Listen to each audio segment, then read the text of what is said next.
Hey everybody, today is Monday, October 6th, 2025. Coming up on the show today, from one battle after another, editor Andy Jergensen. The first time I was reading it, I kind of was expecting that it was going to be a little bit more serious. And then as you're reading the script, you're realizing, oh, this is actually like a satire. We ended up cutting that out because first off, you're like so far into the movie, and when an audience hears that, you're like, oh shoot, are we really going to be sitting here for 30 minutes? It's kind of cool because this is the first IMAX movie narrative film that is presented in 1:4:3 the entire time. Yes, all that and more on this edition of The Rough Cut.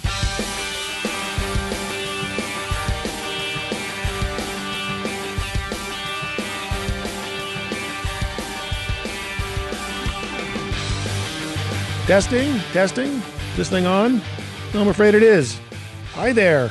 It's your buddy Matt Feury here, welcoming you to another action-packed, edge-of-your-seat, no punches pulled episode of The Rough Cut. As always, we have a fun one on tap today.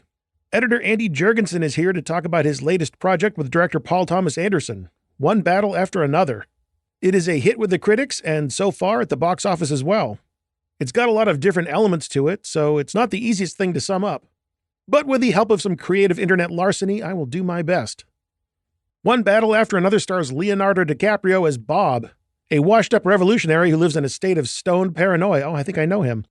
He is surviving off-grid with his spirited and self-reliant daughter, Willa, when his evil nemesis, Colonel Lockjaw, played by Sean Penn, I love that name, Lockjaw, not Sean Penn, Colonel Lockjaw resurfaces and Willa goes missing, and the former radical has to scramble to find her, all while both father and daughter battle the consequences of their pasts. And that is definitely as tight a description about this film as I think you can get. I could add to it, but we have Andy here to give us the inside scoop anyway. If you recall, Andy was on a few years back to talk about his first big feature editing gig, also with Paul Thomas Anderson, Licorice Pizza. And that film used a really interesting film workflow that went well beyond just shooting film and transferring it to digital. Did they do the same thing here on this film? We will find out. But first, I'm not going to talk to you about extreme music. I know, this is usually where I do my little spiel, but not today. We're still going to talk about extreme music, but we have much more to talk about and somebody to talk about it with. I'm going to share with you some exciting news about how you can get the best production audio in the industry right inside Avid Media Composer. But that's later. Right now, won't you please welcome, from one battle after another, editor Andy Jergensen.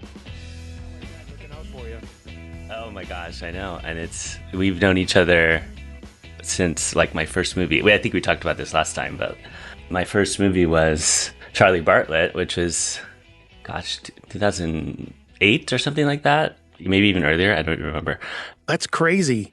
Yeah, I know. It really was crazy. It does not happen like that normally. I'm sure we will reference Licorice Pizza quite a bit today, or at least the things that you said about working on that film. So get ready for that. Okay. But when I went to see One Battle After Another, when I go to see any film, I always try and take note of who's there in the audience and see if I can pick up any reactions from the people on the way out. And on the way out of the theater, there was this older couple walking in front of me, and I'm going to presume it was the husband, said to the wife, what'd you think? And she said, oh, I liked it. It was a really good dark comedy. And then they started talking about Sean Penn's character, but I couldn't hear him because they got away from me, which is pretty sad that I can't keep up with two septuagenarians, but that's me. But hearing them talking about, it was a really great dark comedy, made me want to ask you how you describe the film, because I think there's a lot of attributes you can apply to this film. Yeah, 100%. I mean, it's I think even more than just a dark comedy. I think there's action to it. There's absurdity, social commentary. There's this family dynamic, this father-daughter story, this emotional core to it. It's hard to describe. And I think that's kind of why people are responding so well to it, because you don't really know what to expect. And there's so many twists and turns. And just when you think it's maybe going to get too serious, we have a scene with the Christmas Adventures or something. Paul's just so good at balancing tone. And this is like the perfect film to exemplify that. Before we got rolling, we were talking about how Licorice Pizza was your first big movie. You said during that interview that the job offer from Paul was very informal, just almost a casual sort of, so, hey, you want to cut the next movie? Was the process kind of similar for One Battle After Another? Like, hey, so what do you think, Andy? or because of the fact that this is a bigger film in a lot of ways and a different film in some ways from what he's done before, did that require more of a conversation between the two of you, or was it just like, okay, Andy, so you're up? The interesting thing about this movie is we were doing tests back in summer of 2023. We shot the movie on these special VistaVision cameras. And so we were doing camera tests. We were doing screen tests all the way back then. We didn't even start actually shooting the movie till January of last year. So I kind of was involved with that. And again, it really wasn't a formal conversation. I guess it just was sort of implied that I was going to work on it. And yeah, that's kind of how it went. And it was the same for Licorice Pizza too, because we did have screen tests. We did have things. So I was, working on that. And then it kind of just evolved into, okay, well, we're going to make your deal now kind of thing. You're kind of already doing it. Why don't you just finish it? That's so funny. All the people in his circle, it's like we're family. It's a very, it's a very close-knit kind of relationship. So if you're part of the circle, you're going to be, included kind of thing. So you're in the circle, and at some point he shares with you the script or the idea for one battle after another. What was your initial reaction to that, and what did Paul say to you about the project in general? Well, he didn't actually really tell me anything about it before I read it. I just, he sent me the script, and then I was going to, meet with them a couple days later. I will say I read it twice, like in a row, because I didn't really know the exact tone. Like the first time I was reading it, I kind of was expecting that it was going to be a little bit more serious. And then as you're reading the script, you're realizing, oh, this is actually like a satire, So read the script, then I went back, reread the script in that light and kind of got it at that point. It was never discussed that it was inspired by the Thomas Pynchon novel, when we got the script. I remember finishing the script and I was like, okay, so this is sort of like a Tarantino movie meets a Coen Brothers movie meets Inherent Vice. Like that's kind of how I pictured it in my head. And then of course, just with the normal Paul-isms that he does. Also, the first version of the script was a lot different. It didn't quite have like the hills sequence. There was like a chase at the end, but Avanti, the bounty hunter, was in the car with Willa through to the end. So all that stuff kind of changed as it was progressing. So it really is an evolution. Once Paul hires the actors and is working with the actors, just things come out of their experimentation and their discussions, and it just feels very organic. So it evolved. Going back to what you were saying about the screen test that you were working on, again, that was sort of like Licorice Pizza, where you're working with screen test footage from the leads on that. Other than the footage, that footage and the script, does Paul give you anything else, like a music playlist like you did on Licorice Pizza, or reference films? I mean, you sort of came to your own conclusion about the Coen brothers, among others. What else does Paul give you to work with from a tone or style standpoint? Well, certainly French Connection was discussed as far as like the car chases, specifically the first car chase when they're escaping the bank robbery. That was something that was kind of always in the back of his mind. And we actually even had a screening of that during production. So kind of the crew could feel that movie like on a big screen right before we shot it, which is kind of fun. I mean, there's obviously references in the movie like to Battle of Algiers. So there's, kind of a nod to that. He's talked in interviews now about movies that are good companion pieces, but at the time, like when we were first making the movie, he really wasn't discussing like a whole bunch of things that he was trying to emulate. I think he wanted to just kind of see what the movie became. I'm definitely taking away that, he gives you the script and says, what do you think of this? What are your thoughts on this? And without too much of the other stuff. You even referenced the Thomas Pynchon novel, which I believe is called Vineland. Yeah. Which I never read, by the way. I still have not read it. Is it in the back of your mind to someday read that? Or do you feel like, I made the movie that Paul wanted to make? I think I will definitely read it at some point, but I didn't want to get influenced by it. I didn't want to. The movie is its own thing, is my understanding. And it really is inspired just by some of the characters and like a little bit of the situation. And I didn't want to influence myself. Before we move on from the idea of working with the screen test footage, I just have to ask if you saw in that footage Sean Penn developing that insane walk for his Colonel Lockjaw character in any of those screen tests? He didn't really walk in the screen test, if I'm remembering correctly. He was mostly sitting down. We were kind of working with or trying to figure out sort of the harsh lighting and stuff and the look of his costumes. So he was sitting down, kind of like hunched over, but he was starting to do that thing with the mouth that he kind of does, like when he gets nervous or when he is stressed, he kind of does this like piercing mouth thing. So I was noticing that starting to percolate. And, it's funny. It's actually in Licorice Pizza. We also had Cooper was also doing like a mouth thing for his character, which we always tried to keep it in. So it kind of was the same with Waukcha as well. It just was one of those weird things that he would do. Yeah. And the walk. Oh yeah. The walk is great. It's just, Sean is unreal in this role. I mean, he's so good. Yeah, he is. Yeah. Licorice Pizza had this, what has to be considered today, a rare analog-driven workflow. You shoot on film, you watch printed dailies, you create physical work print, you cut the original negative. Same process for one battle, or did that evolve any for this film because of the differences in the film from Licorice Pizza? Pretty much the same. We shot with a combination of VistaVision and Super 35 so that we could get like the tall aspect ratio, which both will provide, so we could do IMAX. What we did was I actually traveled with the production. We went all over California. We went to El Paso. We took a VistaVision projector with us. And at each location, we set up a screening room. We sent negative down to Photochem. They printed it and sent it back up to wherever we were. We had a projectionist with us, Richard DeArmas. And we did the same thing. Like after the shoot day, we would sit down and watch dailies. Because we were not like in LA, it had to be delayed by 2 or 3 days. So yeah, we did it. And we also brought a Super 35 projector so that we could do the Super 35. What changes in terms of your responsibilities as an editor when you have a workflow like that? Do you have to lean in and do a lot more of that stuff than you would on a traditional digital end-to-end kind of workflow? Yeah, I do. I kind of enjoy it. I mean, I'm not setting up the projector physically, but I'm just kind of supervising the look of the picture on the screen. We actually did an interesting thing. We worked with Photochem. When the footage was developed, before it's printed, it gets scanned because that's what we're going to use for the digital version and for visual effects and stuff. The colorists will do like a first pass of the color. And they actually sent this special iPad that Photochem has where they would send frames to it where we could see kind of just the general look of like how each setup was going to look.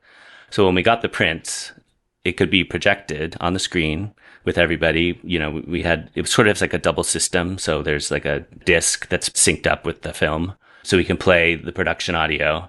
And then as we were watching the dailies, I could use this iPad to kind of look and see what the digital was going to look like and make adjustments on the fly with Paul there next to me and with Mike, the DP.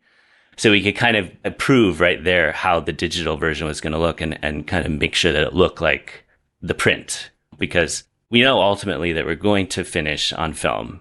And so you want to kind of keep in your head like what the film actually looks like so that it's not like way off. When you're working in digital, we're going to have screenings in digital. We're going to be watching this for months and months and months. We're not really going to go back to the print till the very end. So you want to make sure that it looks right. So that was really helpful. And so then once we made our kind of adjustments, I could send those to Photochem. They could adjust the color and then we would render out the Avid Media. So I didn't get Avid Media. Sometimes still make maybe a week after they shot something. But of course, the important thing was getting the prints to set and watching dailies and getting feedback and Paul deciding, oh yeah, this is great. We'd watch multiple takes and I would be taking notes and already getting a good sense of like what takes we're going to use. So then once I started getting the footage, when they're shooting during the day, I could start like assembling stuff. But the dailies is such an integral part to Paul's process. He couldn't do it without it. It's so important. What about for your assistant or assistants? Are there different responsibilities of theirs, or do they need to be trained up on certain things that they wouldn't necessarily know coming from a digital workflow? Yeah, well, the crew back at home, it's so important. I'm really the only one traveling with the production. So we had a terrific post supervisor, Erica Frauman, who was on Licorice Pizza and, had done a lot of Paul's movies at the head, and she's dealing with the lab and she's really the point person for everything.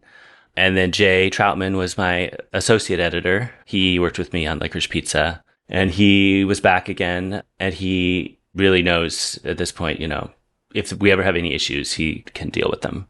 So Jay's first responsibility when we were getting film delivered to set was to kind of make a document that kind of listed all the takes, all the setups, and things like lenses and whether a shot was pushed or not, various like technical information. So that was like the important thing to have each day before the daily screenings, because I'd kind of passed them out to some of the department heads, and then we could kind of follow along. And then I also use that to do my notes. So that's like number one. And then once the footage has been approved, then he's getting the Avid Media delivered from Photochem and checking the sync and grouping stuff. We didn't really do any scripting. In the notes, I have a lot of information of if people are doing ad libs or something. So I'll mark that kind of stuff. I'll also, once I get the footage again, I will just do my own notes and like use locators and stuff to figure out like where the good moments are before I'm like assembling the general scene. So that's kind of the process. But then once we get pretty deep into post, we hire film assistants who are, starting to break down the work print. And we had two, Tom Foligno and Andrew Bluestein, who have been working as film assistants for a long time. So they were the ones who eventually assembled the work print, which we did, later down the line. So when we were talking about Licorice Pizza, the film workflow for that, you had pointed out how a feature like dupe detection with film, because you have to account for the extra frame for the physical film splice, having dupe detection was so important. Are there other features in the Avid that are unique to a film workflow that you really rely upon? I mean, it's really just the cut list, or I guess, is it called Film Scribe still? There's something in the cut list feature that was for like key numbers. Yes. So that is very important. And actually, Jay has to usually check the metadata just to make sure that it's correct. Sometimes it can get off by like a frame or two. So you want to check that kind of thing. You check the punches. The punch is the like kind of like the A-frame when a piece of film is going through the developer. And so they'll mark like what the key number for the punch is. So that's how you know like where to start. But there might have been something he had to do, because there is a difference between regular 35 and VistaVision, because regular 35 is 4perf and VistaVision is 8perf. So that will change the key numbers. So I think the key numbers, instead of each frame being in the next number, each frame in a way skips a number because it's like a bigger frame. I don't know the specifics on that, but I know there was like something that we had to like figure out for that. So when we were talking about this film coming up, you had said, when you go see it, try and see it in IMAX. It's the best way to see this film. And online cinema pundits seem to agree. This is Paul's first IMAX movie. Not just that, but it's the first VistaVision film, I think going back 60 years, I think I read about that. But why? Why did he want to take on this challenge of doing IMAX and VistaVision? I mean, you certainly could have just stayed with the workflow you had for Licorice Pizza. One thing about VistaVision, it is a bigger negative, and so you just get more resolution. And we had worked with VistaVision a little bit on this music short that we did for Netflix called Anima. We had shot some of that in VistaVision using the cameras that they had been starting to fix up. Anima was presented in IMAX. We were able to have some like IMAX screenings of it. So I think that maybe kind of gave them the idea. And we all know that the regular IMAX cameras are just so loud. The VistaVision cameras are still kind of loud too, but they're not on the same level. He just likes a challenge. He likes to be like, let's try this. Let's try to use this new format. Let's, try to use these interesting lenses. And it was just exciting for him, exciting for all of us, honestly, because this workflow had never been done before. And when we were doing these tests 2 years ago, you should have seen the charts that we were like the workflows that had arrows to this. And okay, well, we want to try to do this optically. And what can we do to make it be perfect and have it look as best as possible?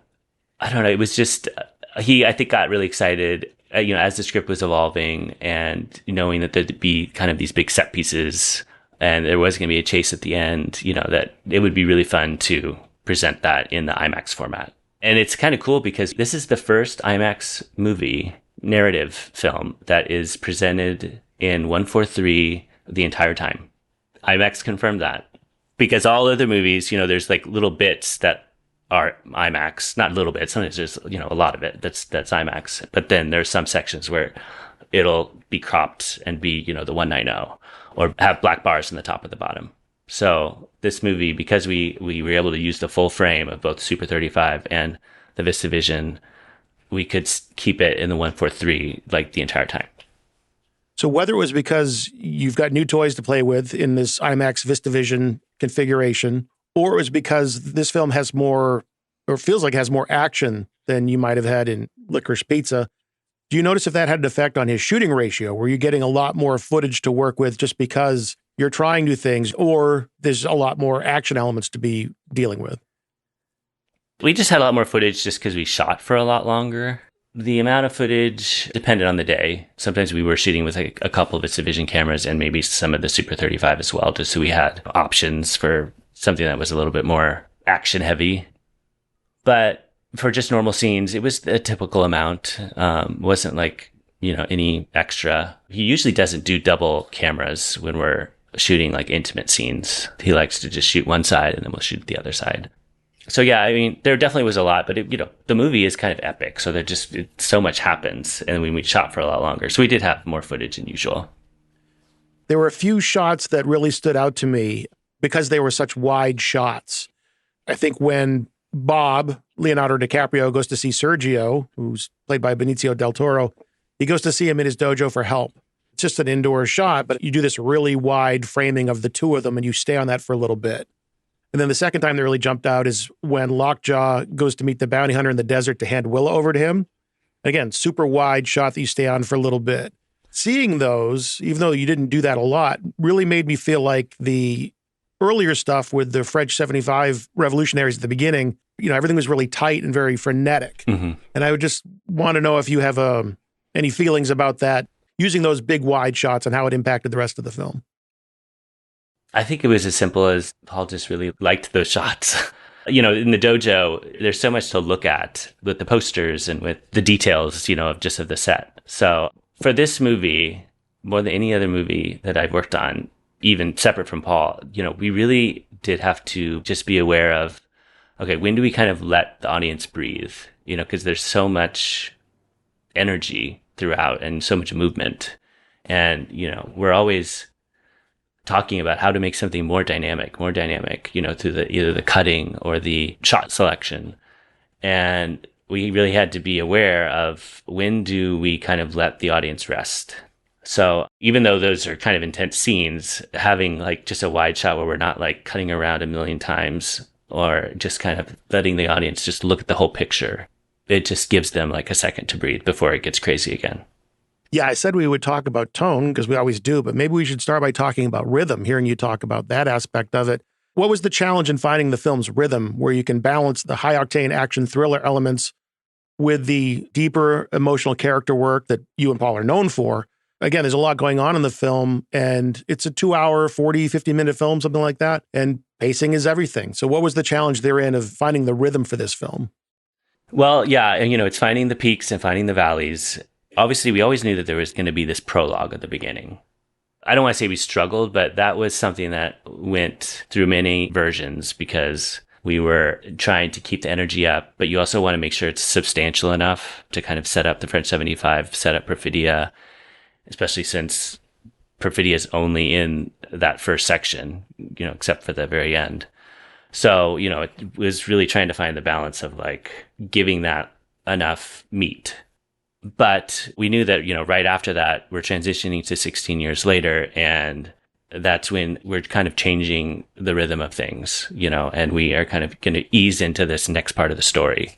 So the first real moment, I guess you can breathe, is kind of, once we are in the car with Bob, when he's smoking pot before going into the school. And then there's that teacher scene, so it's kind of starting from there. The camera doesn't really move anymore, except for when we do go to Lockjaw at the camp before he has his meeting with Christmas Adventures. We kind of stopped the camera movement. It's just kind of more like steady shots and, close-ups of people talking. So it's a combination of just the cutting patterns, but also just the camera movement. I think the use of close-ups, especially in like the Christmas Adventures, in IMAX, you're so close to some of these faces. You're seeing all the expressions. You're seeing Lockjaw's nervousness, and you kind of get so much from this portrait. I don't know. I think it's kind of cool that Paul wanted to kind of get so close for some of these scenes. Well, since you started to bring it up, I'm going to follow up on it. There was an interview that Tiana Taylor did. She plays Perfidia. And she said, Paul's got two versions of this movie. If he wanted to make a whole other movie with deleted scenes, he can. And she specifically called out a very different opening that seemed to come more from her character's perspective, which I'm sure could have had a big impact on the rest of the film when you start that way. If you care to elaborate on that, I'd love to hear, like, what was that original opening and why did it change? Honestly, the structure of it was kind of the same. So we shot starting in January of last year, and we shot for maybe 2 months or something. And we shot one part of the opening, which is, so basically everything that happens kind of at the detention center at the beginning, that was shot. It just at a different location. After this 2-month period, we had like a 2-month hiatus because we had to wait for Benicio. So we actually we were able to cut and get a good cut on like a bunch of the stuff from the first part. And, we were talking about it and looking at it, and I think just Paul felt something was off with it. It wasn't the best meeting between Perfidia and Lockjaw. In fact, I think kind of Deandra was in the scene too, and she was like coming in and out. So it kind of got rewritten. Paul made the location more at a actual camp, with cages and stuff. So it was a little unclear before. So luckily, Paul, when he feels like he doesn't have something, he sometimes has the ability to reshoot it. And luckily we were able to reshoot it towards the end of the second half, and it turned out great. So it's just, sometimes when you just feel in the gut that you could do it better, sometimes you fight for that, and he was able to reshoot it. So it wasn't like it was bad. It was just different, and so we reshot it. So hearing you talk about the changes to how her character was handled at the beginning makes me wonder about another element in the film, that is her voiceover. She's a pretty strong presence early in the film, but after that, we only hear a voiceover from her at the end in the form of a letter to her daughter. Was the voiceover component added to accommodate these changes? Was it something that was always a part of it? And regardless, did you experiment with voiceover from any other characters, like Leo's character, Bob, for example? We did experiment with voiceover at the very beginning, actually. When you see Perfidia on like the freeway overpass, we did experiment with VO there, and it just didn't feel right. When we played it both ways, we felt like it kind of distracted from like being in the moment of enveloping yourself into the scene. So we got rid of it. And in an old version, we did try some VO with Bob at the beginning as well, but it didn't stay. Otherwise, those other moments were in the script. I mean, I'm too close to it, so I don't know how it feels to somebody, but, I guess you really don't hear. Oh, you know what? Actually, I'm totally forgetting about Bob's voiceover that we have. There is a Bob voiceover? There is a Bob voiceover, yes. So right after the title, and they're going into the government building, he's talking kind of about the plan of attack and how they're going to be placing the bombs. That was something that was added like later. I think we wanted to just make sure that the audience knew that they weren't going to go in and plant these bombs and just like kill a bunch of people. That the point was that they were going to detonate the bombs after everybody left. So that was like a way that we could give that information. Although, the Bob VO could kind of be construed not necessarily as like full VO, but sort of like off camera, maybe? Yeah, off camera, having conversations with the other members of the team. Yeah, I said we would talk about the tone, and we certainly need to, because as you brought up, it's not just a dark comedy. It's absurdist. It's a political drama. It's violent. It's action. It's got a lot of things going on. You talked about how the voiceover with Bob was partially in response to, let's give the audience a little more info that they might need here. Any of the tone changes occur because of feedback from the audience, or just from yourselves, just when watching the film thinking, we're going a little too far in this one direction? Well, we did do some test screenings of this movie. And I know I said, I think in the last one, that Paul doesn't like to do test screenings, but we did for this one. It really was more a confirmation to make sure that the audience was like getting the tonal shifts and that we were getting the laughs just because it is kind of complicated with just so many layers of storytelling. So structurally, it didn't really change that much. It was just maybe, cutting stuff out here and there. And then I think there were even some moments where I believe even in the Christmas Adventures where we even added like a couple more jokes because they were playing really well in the screenings. So I think we maybe had a few other things that we could add and that just made it funnier.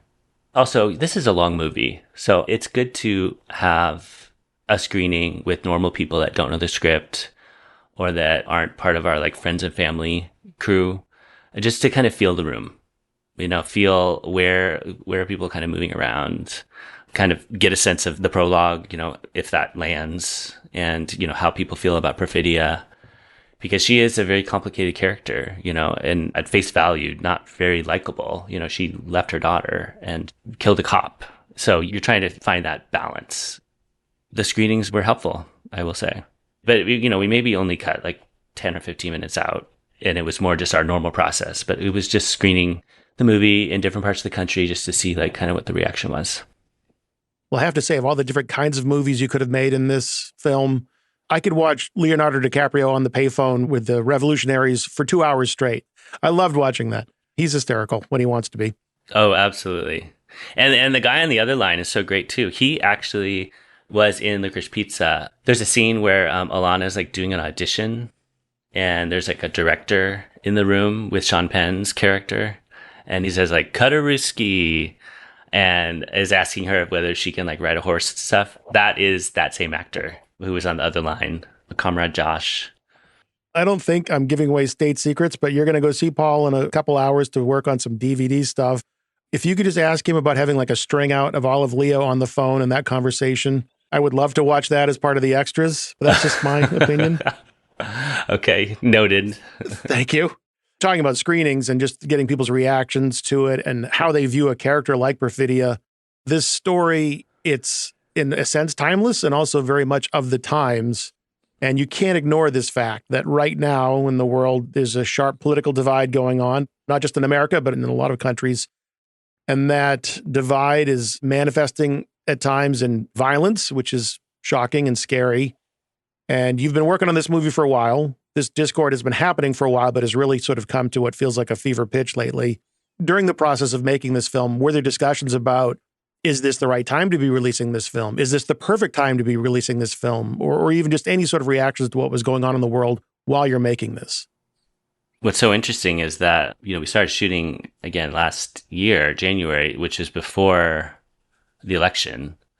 So at that time, it was topical, but it was not as topical as it is now, especially with like all the immigration raids and stuff. So it was interesting, just kind of, we were done shooting the movie and just working on the edit when the election happened. And then, this year we were doing our screenings, beginning of this year. We were kind of surprised how this movie was maybe going to be coming out at the perfect time. I feel like one of the reasons why people are responding to the movie so well is that it doesn't try to hit you over the head with the message too much, I feel like if this was played straight as like a drama and there weren't these sort of comedic moments of levity, it just wouldn't be as effective. I think the message of the movie is more like hopeful at the end. And I think that, of course, there's some, horrible things that we're portraying, and there's some absurd moments, and we are kind of making fun of various groups. But I feel like it does have a hopeful message at the end, which I hope resonates with people. I mean, I think one of the things that's pleasantly surprising, considering the critical and also commercial success the film is having so far, is that in this climate, nuance doesn't often win out. The fact that you guys are able to balance all these things and not make it so heavy-handed in one way or the other, I'll just repeat what I said. I'm pleasantly surprised that people are enjoying the film without being too overwhelmed by different aspects of it, I guess I'll say. Yeah, Paul always wanted to, this should be an entertaining movie, He wants to have laughs, he wants to have action, and, obviously it's kind of set in, our modern times, but it's still entertainment. So I think that makes it effective. So when we talked about Licorice Pizza, I remember thinking that I was pretty clever, pointing out that a needle drop that you had was when that needle drop actually came out was a little later than when that moment in the film was taking place. And I believe your response more or less was, yeah, don't overthink it, loser. Maybe actually that's what I internalized from what you said. But that was the thrust of it. It's like, yeah, we're just making a movie here. That was good. I will say that was very good research that you did. But the point being, going back to this film being timeless, but also of the times, this film's not about the calendar, it's about the characters. And when watching this film, you really can't put your finger on, like, when is this exactly taking place? There's no real framework. There is actually a shot of a calendar that I did study. It's like, well, there's no year on that calendar, at least not one that I saw. And then there's a high school dance where they're playing the song Shut Up and Dance With Me. God, I hate that song. That came out in 2014. So there are bits and pieces of the film that actually do sort of define years, maybe. But was that something that you and Paul were doing overtly, is to just sort of keep it amorphous in terms of when this is taking place? Yeah, it's kind of supposed to be just kind of modern times, but not like a specific year. Even the town, Backtang Cross, which is the town that Sensei's in and, where they live, that's a fictional town. So we're not like specifically saying this is a specific place and a specific time. And it's not like we're showing archival footage of presidents or of people. It's all, I don't know if you want to say like alternative reality, but it's supposed to be just modern day. And it's 15 years ago, modern day. So there's wiggle room there. There's a lot of scenes that we could talk about. I was like, I got to pick one that I really want to hear from Andy about. And it wasn't easy because there's a lot of really cool ones. But a scene I found really interesting is when Lockjaw does a DNA test with Willa. It's just the two of them in this church or something like that. And as a dutiful editor, you set up the rules of the scene. When Lockjaw says, if all the lines on the DNA machine line up, you're my kid and we got problems. The two of them argue while the machine is off doing its thing, calculating the samples. And it all takes a little bit of time. So the audience is in suspense waiting for this result. And I'm always, like I said, looking for scenes that seem to be harder to cut than at face value. So I'd like to know about the difficulty rating of this one and your approach to putting this together. Matt, you hit the nail on the head again. Yeah, that was definitely one of the hardest sequences to cut and went through many versions. It's funny, it actually was a lot longer, that scene. There's a lot more, believe it or not, a lot more lines to that scene. In fact, there's this line that we cut out where after he starts the test, he goes back to the bench and he's like, it's going to take 30 minutes. We ended up cutting that out because, first off, you're like so far into the movie, and when an audience hears that, you're like, oh shoot, are we really going to be sitting here for 30 minutes? So we cut that out. But it changed a lot. In fact, there's a lot of lines, they're back and forth that are completely taken out of context, like taken from some other part of the scene and rearranged in order to kind of make that work when they're kind of going back and forth. And we actually, for a while, didn't have the scene between Danvers and Deandra as like a way to cut away from it. For a while, we just played the DNA scene like as it was. And we kind of wanted to give Deandra like a little bit more screen time. We found this scene that I think we had kind of discounted, or like, it was one of these scenes that we shot and didn't know if it was going to make it, but we realized there actually was some really good nuggets in there. So we ended up cutting away twice to the Danvers Deandra scene. It's kind of sad because she's been caught and Danvers says, you're still going to be going to jail, but you should at least tell us where Bob is. And she just won't give up the information, even though she knows she's done for. So it was a combination of like figuring out where we would go back and forth from that scene to the DNA test scene. And then actually we kind of played with the music too for that. I think it was dry for the longest time. Paul went to Johnny and we were able to kind of get this. It kind of sounds like a ticking clock, the way that I think it's like wood blocks or something that he's using in the music. And then with these sort of do kind of notes to kind of accent certain moments. So that kind of was the evolution of that scene, and very happy with how it turned out at the end. But it was, that's one of those scenes where there's probably 80 versions of. Well, you chose the right one in the end because I enjoyed the hell out of it. As I said before, you're kind of, time is a little tight because you're running off to see Paul to work with some other elements of the film with him. Before I let you go, I did want to ask, in Licorice Pizza, there's a Jurgensen market sign that made it into the film as a personal Easter egg of your own. Did you manage to sneak any personal touches into one battle after another? Any other kind of Andy Jurgensen Easter eggs here? Unfortunately, no, I don't think so. No, I didn't. I didn't get a cameo in this one. I know, sad. Oh wait, you know what? Okay, I have a good one. I actually, so I did the titles for the movie, and my partner Bill is an artist, and for the longest time we just had the title as sort of a regular font in the movie, and Paul wanted to kind of give it some texture, so like when you see it big on the screen pop up. So what we ended up doing was my partner did a laser cut of the title and ended up using kind of like doing like a screen printing of it so that it kind of had this like inky texture. And so we ended up rescanning that and then putting that into the movie. So that's kind of why it has like kind of a texture to it. We didn't do that digitally. That was like done analog. And so I guess that's my sort of fingerprint on the movie. Sort of nothing. I think that's a great one. The only other one I would want to know is, what is the deal with the Japanese Christopher Reeve era Superman poster in Sensei Sergio's dojo? Yeah, I mean, I don't think there's like a specific like reason why it's there. I think Flo, who's the production designer, found it. There might be some like interesting backstory to it. We're a Warner Brothers movie, so I guess we knew that we could get the rights to it. Well, you're going to see Paul in an hour. Would you ask him and report back to me? Sure, I will. I'll ask. Well, there you have it. Andy Jurgensen, one battle after another. Kind of like this podcast, one editor after another. And I would not have it any other way, except to have someone else do all the prep work and edit all the interviews. That would be a plus. But this show is not about what it can do for me, it's about what it can do for you. That is why I am so excited to have, at long last, someone who has some great news for you on how you can up your production audio game. My next guest needs no introduction, except he kind of does. He's someone I consider a friend, someone I consider a confidant, someone I really should consider hitting up for more money.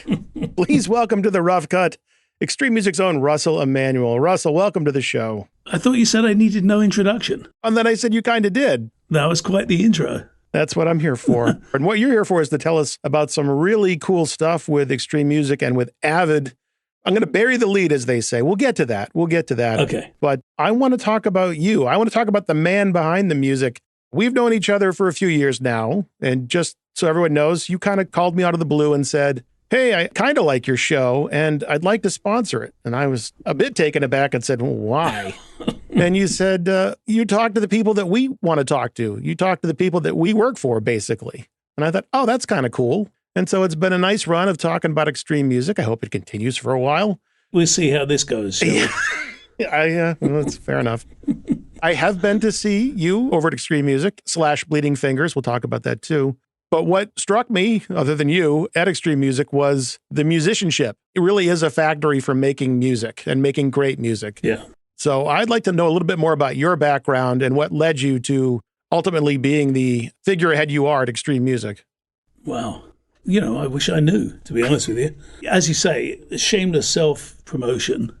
Calling you was part of my evil plan. I used to listen to The Rough Cut before we spoke, and I don't know how many episodes in it was before I said, wow, this is the perfect platform for us. And we're careful about what we do, both in producing music, creating music, and also associating ourselves with anyone. I think you're the only podcast that we support because it did seem like the perfect opportunity. Obviously, then we met each other and things went into question for a while. But it's been great. And I don't know why it's taken us so long to kind of get together and chat ourselves, because I don't know how I got here. It's so strange to me. I tell everyone I'm a reluctant CEO and certainly an unexpected executive. Anytime anyone refers to me as that, I get very freaked out, because really all I wanted to be was a bass player. And that kind of happened. But it turned out that I was, although a proficient bass player, giving myself a credit that I don't deserve there, but a proficient bass player, but more, it seemed that I had a bit more talent for the business side and relationship side. So I did everything I possibly could to not have a real job, with various levels of success. And that meant everything from being a tape op in many London studios to being a session bass player, to selling car wax door to door, to being a car insurance underwriter, working at the BBC, a little bit of military service, literally anything that meant that I could pay the rent that month. I was hustling for a long time. And then when it became apparent that I wasn't going to be a famous bass player, I started to kind of move into management. And again, by luck, everything that's kind of happened to me has really been lucky. I had a band which I was struggling to get recognized. And we needed a drummer, and we were auditioning drummers. And Dolph Taylor was one of those drummers. And Dolph was an amazing drummer.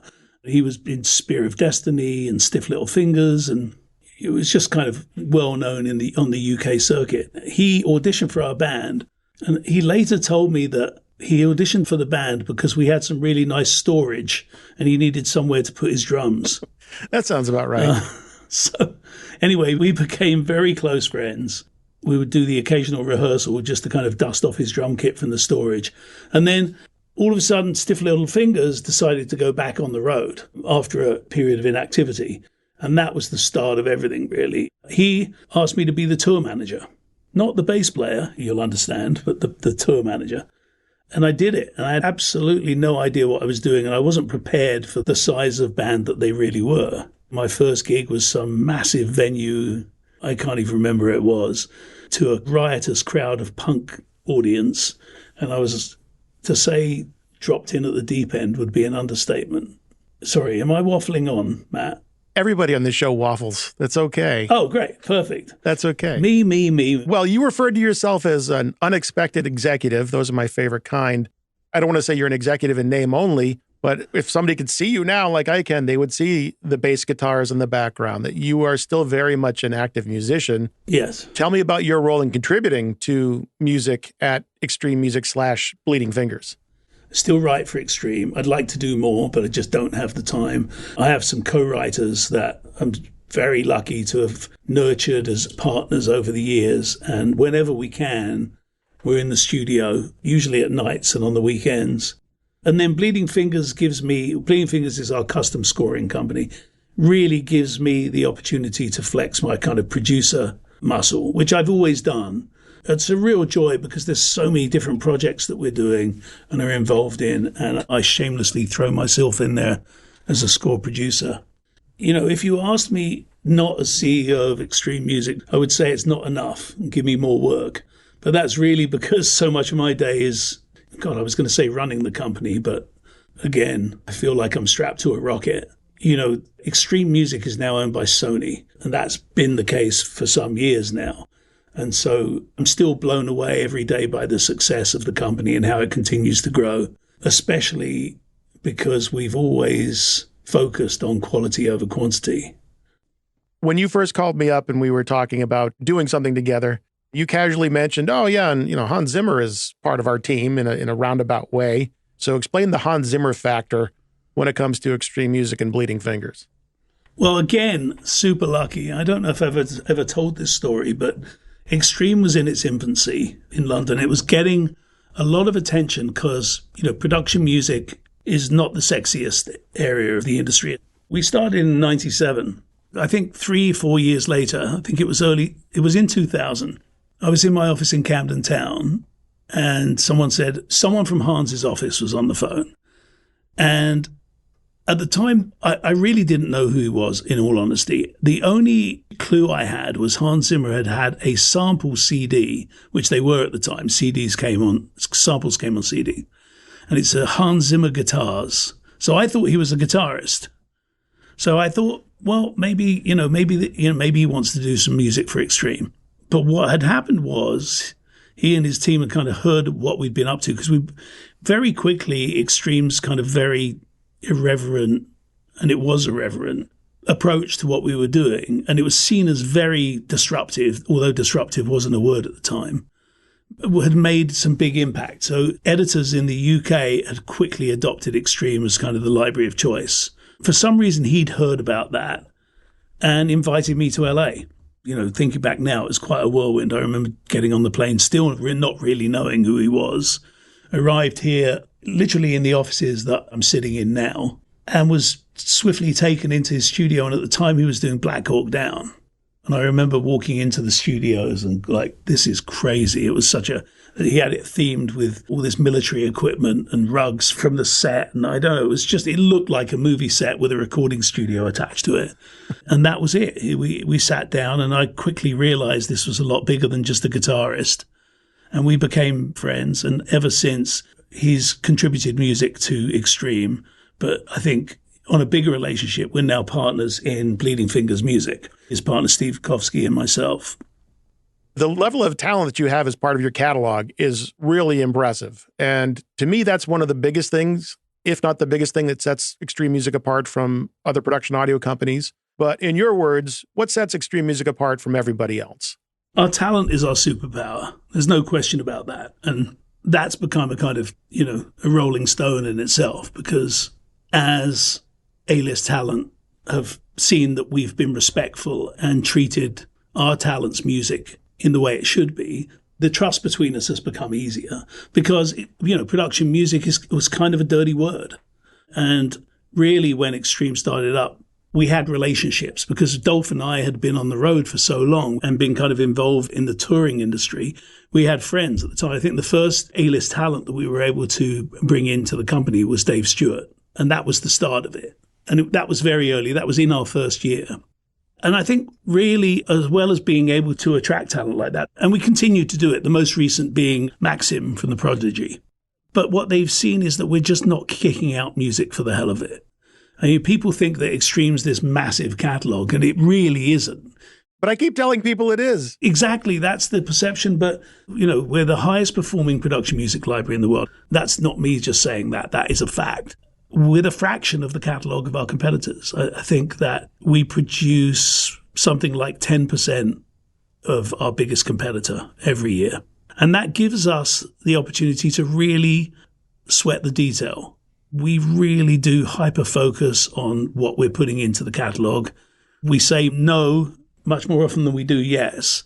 The responsibility to editors is that we need to curate great music. If you're coming in and wading through hundreds of thousands of tracks of nonsense, then we haven't done our job. Editors are time poor, as you know. I don't need to tell you that. And when it comes to choosing music, we're experts in music, they're experts in picture. So we've done them a disservice if we're not serving up tracks that aren't 200% quality. And we always saw it that way. When we started Extreme, really our mission statement was to create a production music catalog with the same values as a commercial label. And we still hold that true. Well, putting aside that I got to go rewrite my ad copy after years of saying this massive catalog. That's how it felt to me, but I'll fix that. Well, I'm actually glad it felt that way. You talked about the responsibility to editors. I think you've really seen that responsibility through to the ultimate end game, which is you can now actually access Extreme Music and their not enormous, but A-list, top shelf, finely curated catalog right within Avid Media Composer. Tell me a little bit about that, because that is sort of the headline. That is the thing that sort of brought you on the show. Yeah. At long last, you should have been on sooner, because I think we have a lot of fun talking. But tell me about the panel, the Extreme Music panel in Media Composer. It's hopefully super simple. Now you don't have to jump out of the system to find music. We're right there as one of the tools. And it's the same functionality as our website. Once you fire that thing up, there's all the music ready to go and just drag into your bins. It's the same search system. It's the same everything, but just a little more convenient. Very excited about it. It's only been live, I think a few days, but we're already seeing a massive uptick in activity online. So let's hope that follows through. I will try and help with that. I'm going to have a link in the show notes for people to go right to the Avid page on Extreme Music where they can get this panel, because you can actually, in Media Composer, access this catalog, try things, see how they fit, see how you like them, and then very easily just license the material that's already there in your story.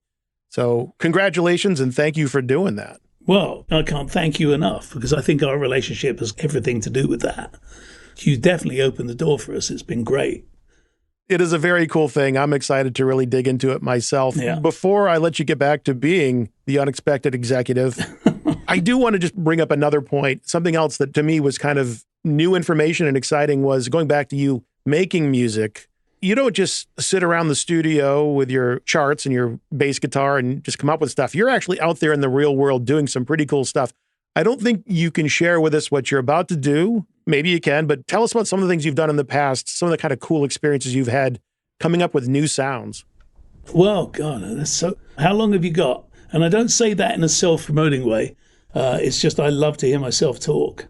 You're right. It's always very difficult for me because I definitely say too much, and we definitely, NDAs everywhere. I never know what to talk about. But one of the joys here is that we're able to experiment with sound. We've got these incredible, for those who haven't been here, we're on Hans Zimmer's campus of buildings. Bleeding Fingers alone has 26 studios here, but I think in total there are closer to 40. It's known as the Stanford of Score.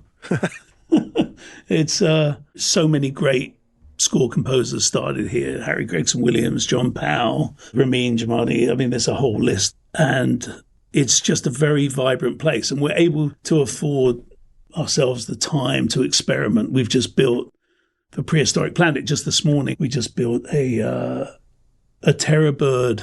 I'm not sure how tall it was, but imagine a big dinosaur bird in the prehistoric period. And we built a replica of the esophagus so that we could force air through a membrane to recreate the sound it would make, but not as a sound effect, as a musical instrument. And then that is included in the score. And in season 1 of Prehistoric Planet, we did that with a cast skull of a Triceratops. And we attached the neck from a double bass to it and put some resonator strings on the back of that and created the Triceratone. And many instances of that, some fun. You're talking about irreverence, and a lot of it does come from that. That trickles down through we're still pirates here. But then in some cases it's done from a place of taste, and the pendulum is swinging here story-wise. But last year we were involved in the most incredible score for The Tattooist of Auschwitz. If you haven't seen it, please do. It's incredible, incredible score. And we did, again, sweating the detail. We went there, we toured there, we took some impulse responses throughout the camp so that we were able to use those impulse responses on the instruments. Our composer on that, the incredible Kara Talvi, who had a deep history with Auschwitz and her family who were taken there from France. Her grandmother escaped being taken on the night they came to get her family. She was able to escape through the fire exit. She spent the remainder of the war being harbored by her piano teacher, who kept a number of Jewish kids. Anyway, when she came to America, she brought the piano with her, her piano teacher's piano, who gifted it to her. And that piano sits in Kara's studio here. And we were able to do some incredible sampling, not only as a piano, it had never been tuned, by the way, and still hasn't, but also by using it in different ways, we were able to turn it into an instrument that features as a kind of portal into that time for us. Russell, like I said, I had you on the show today because I felt like we had some big news to share, and we do. The Media Composer panel for extreme music is pretty amazing, but there's also other reasons. And after years of me talking about extreme music, I just really wanted people to know the folks behind extreme music, because they are fun. Even more than just Russell, there's other people there. They're all fun and they're all talented, and the factory really is amazing. And, I think we're overdue for maybe a video about extreme music and like exploring these studios and these composers and the instruments you create and use. And maybe Hans will pop his head in, who knows? Yeah, he generally does. If there's a camera around, he likes to be there. I'm going to get in trouble after this. I hope he doesn't hear it. You tell him he owes me another interview. He knows that. Oh, okay. All right. I really wanted people to get to know you and get to know extreme music better, because it is a company I'm very honored to be associated with and have had a lot of fun working with, and is not just making music, not just licensing music, but exploring new worlds and coming up with new sounds to go with those worlds. And it's just so much fun to learn about. And I'm so glad we finally had you on the show. Russell, thank you so much for doing this. Thank you so much for having me, Matt. You are an absolute rock star, mate. And in the words of my kids, this is low-key slapped. I'll have to ask your kids what that means. So will I. I have no idea. I must say, we really packed in a lot for today's show. We got to catch up with Andy and hear all about how he and Paul Thomas Anderson made one battle after another. You also got to meet Russell Emanuel from Extreme Music and hear all about their new panel for Media Composer that lets you audition and then license their music right inside your Avid timeline. So definitely check that out. I'll have links to help with that. Also links that'll help you with learning what's new with Media Composer. I'll even put in a link to Andy's interview about Licorice Pizza, so you can learn about that film in case you missed it the first time. As always, I hope you had a great time today and learned a thing or two. Not sure what's on tap for next week. It could be something to do with animation, Or it could be a week off for yours truly. Only one way to find out. Until then, this is Matt Feury thanking you for joining me right here on The Rough Cut.